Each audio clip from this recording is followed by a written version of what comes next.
was back in the laboratory, everyone realized it was volcanic material that had been erupted in the valley and somehow protected for 3.5 billion years without getting mixed up with everything else.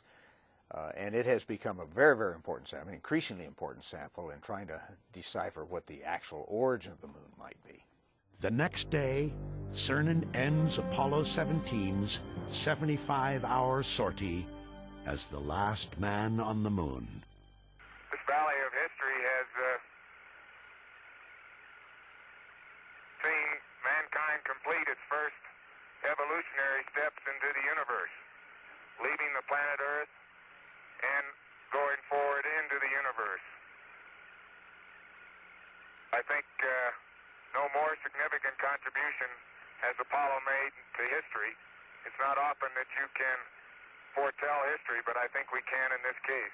When I left the moon and made those final steps, looked back down, and at my last footstep on the moon, I'm not coming this way again. I wanted to stop the clock. I wanted to push the freeze button. I needed time to try and understand where I've been and what I've done, what the last 75 hours have meant to me, have meant to you. Was the risk worth what I have just, whatever it was I've just done and wherever I've been? I couldn't stop the clock and look back at the Earth and came to the conclusion, you know, I don't know what it all means yet, but I've been lucky.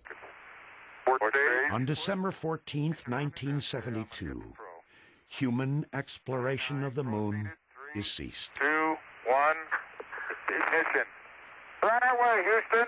What I felt was a sense of disappointment at a great adventure that was ending before its time.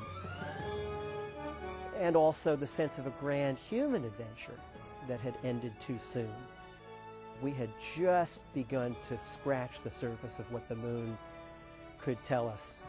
And we go there and we can actually turn the pages in the earliest history of the solar system, which is recorded on the moon like no other place in the solar system. Apollo really was a blip in human history in a number of ways, but it was an anomaly that I think the country will never forget, the world will never forget. I think it was worth it, not only for in the geopolitical context, which is what drove the whole thing, but also from the exploration context. I am not the last man to have walked on the moon. Maybe the last man of Apollo, maybe the last man of the 20th century, but not the last person, not the last man or possibly the last woman to have walked on the moon. Today, the moon is again coming within our grasp. And again, 40 years later, Apollo will help us reach it. A new generation of moon machines is being built and tested. Many of the new designs are directly descended from Apollo hardware, including the lunar lander. Engineers are eager to hear from the man who flew the first one to land. And I don't know exactly where this CG is and so on, but sometimes the amount of motion that you get at the cockpit is different than the amount that the footpads are seeing by a substantial margin. And you have to get a sense of that to know how careful you have to be up on top to make sure the bottom is doing the right thing.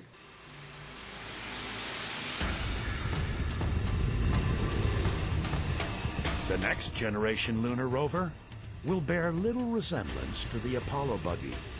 Its explorers will drive the moonscape in shirt sleeves. The key thing about this vehicle is it's a small pressurized rover, so we actually live in the vehicle under pressure. The suits are hanging off the back on devices called suit ports.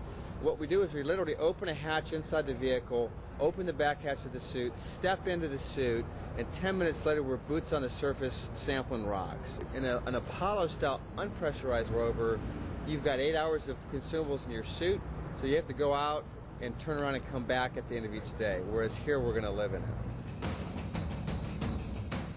The next astronauts to make footprints in the lunar dust will stay longer, explore farther, and learn more than ever hoped for on July 20th, 1969, when Apollo 11 changed the world forever. It's something that I always hoped would happen in my lifetime, and to see it happening now, to potentially be a part of it, and whether it's my foot on the moon or one of my classmates or somebody from my generation is going to do it, and I think it's great. We did a lot of great work in the 1960s and 70s when we went to the moon, but unfortunately we didn't stay there very long. Now, with our experience, especially under the belt of what we got from the International Space Station and the capability that the Crew Exploration Vehicle gives us, we can actually really explore the moon. It's a whole new planet, a whole new world to go explore, and we've only been to 6 little small spots on it. Now we can go more places. We have a chance to stay there longer. The human endeavor which people put forth to get us to the moon is the human endeavor we once again need.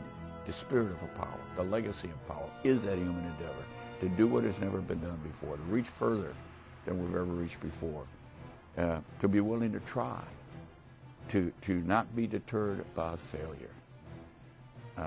That's what Apollo was all about.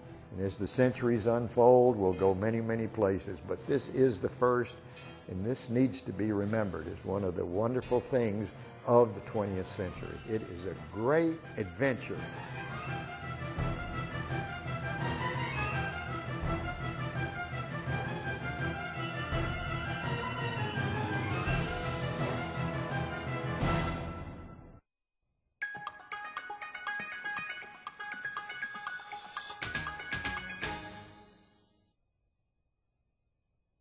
As a planetary scientist at the Johnson Space Center,